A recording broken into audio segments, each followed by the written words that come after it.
Again, I just wanted to go over a couple of things we talked about in last week's because some people had questions and they wanted me to clarify what I meant by ballistic advantage. Basically, whenever you utilize cover and barricades, you always want to have ballistic advantage. And what that is, ballistic advantage covers two things. It covers ballistic protection and it covers a ballistic placement. Which in ballistic protection, you want to make sure that you're behind cover correctly so that that guy can't sneak shots in on you.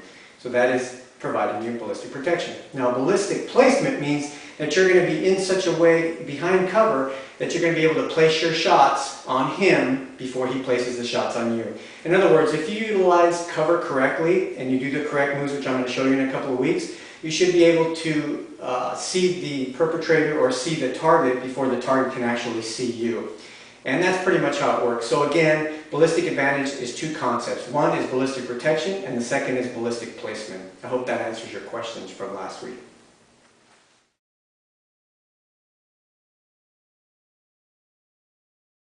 So in this week's tactical shooting tip, what we're going to do is we're going to cover two things. We're going to cover shooting with both eyes open and your natural point of aim. So let's discuss shooting with both eyes open first.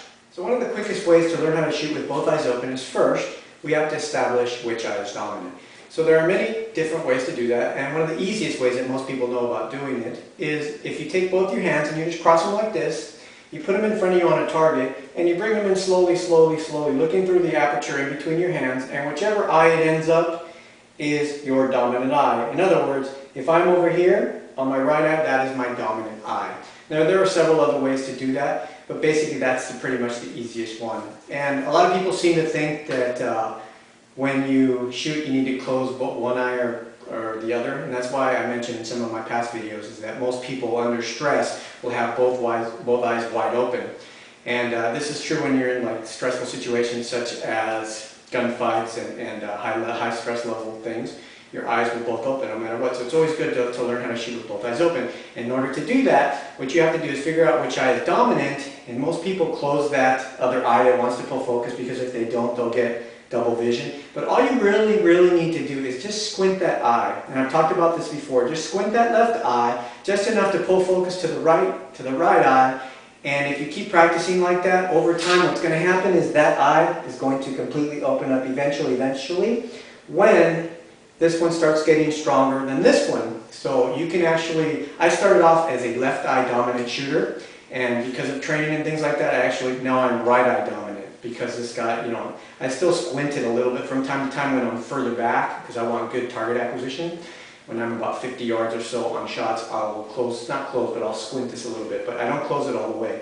One of the basic advantages of not closing your left eye or your right eye is that you don't cut off your depth perception. And you know, just like you don't go through life closing one eye or the other to do a task, you don't want to do that whenever you shoot too, because again, in a stressful situation, especially if you're a police officer, military, you're clearing the room, you're clearing house, you have threats coming up on you, you don't want to be closing one eye because this whole threat can come and I can't even pick him up. So if you open both eyes, at least I have that peripheral to know.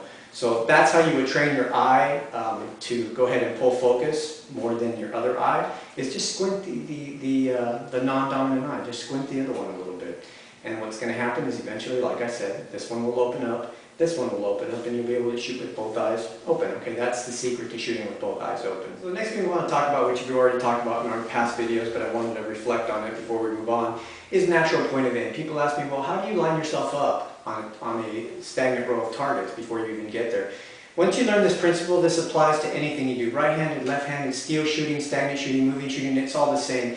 Basically, the way the natural point of aim works is you just go right up to a target, you line yourself up where you think you'll be, you aim at the target, then you go ahead and close your eyes, you bring the gun down, then you go ahead and bring the gun back up on target, open your eyes, and wherever you need to line up the sights, all you do is shuffle. Either I shuffle right or I shuffle left, okay? Then you close your eyes again, you bring the gun back down, and then draw the gun, impose it on the target, open your eyes, and you should be right on the target. This is called indexing your natural point of aim. Okay, I'm going to show you what it looks like on the camera if you go ahead and do it. But it's very, very simple. That way when you go right up to a target, you can just go up to it and line yourself up directly. As years go by and you get better and better at this, it really doesn't matter where you are, as long as you can burn that into your memory where it is. When you close your eyes, you look, then you can just aim directly at anything you need. Even if I'm like this, as long as I put my eyes where I need to do, burn that image into my head, close my eyes, I will eventually always be on that target. Okay, so that's how that eventually benefits you if you use your natural point of aim. So right now I'm going to show you how it would look like on the camera. Now in order to achieve natural point of aim, all you're going to do is go up to a target, place the gun where you think you would shoot for the center of the target, okay? Then what you're going to do is you're going to go ahead and you're going to close your eyes, okay? Bring the gun back down, and when you bring the gun back down, bring the gun back up and see where you are. See how we're way over here? What I want you to do is shuffle, shuffle, shuffle, shuffle, shuffle, shuffle, shuffle until you superimpose that rear sight and front sight directly on the target. Then go ahead and close your eyes, bring the gun back down, bring the gun back up again, and you should be pretty much dead nuts. Okay, that's pretty much the way it works with natural point of aim. So go up to a target, figure out where you think you would aim naturally, shuffle, shuffle, shuffle, get to the correct spot, and you should be dead center after you open your eyes up again. And that'll be your natural point of aim. All right, guys? This exact shooting tip we talked about, learning to shoot with both eyes open and knowing how to pull focus from your dominant eye to your non-dominant eye and vice versa, and how important that is. We also talked about your natural point of aim, setting yourself up in line with your target so that you can bring the gun up to your eyes and not your eyes to the gun sights. It's very, very important when you shoot. Utilizing these tips that we give you every week, you'll be able to shoot faster and more accurate in regular duty life and in national competition. We hope you enjoy these tips, and we'll see you next week.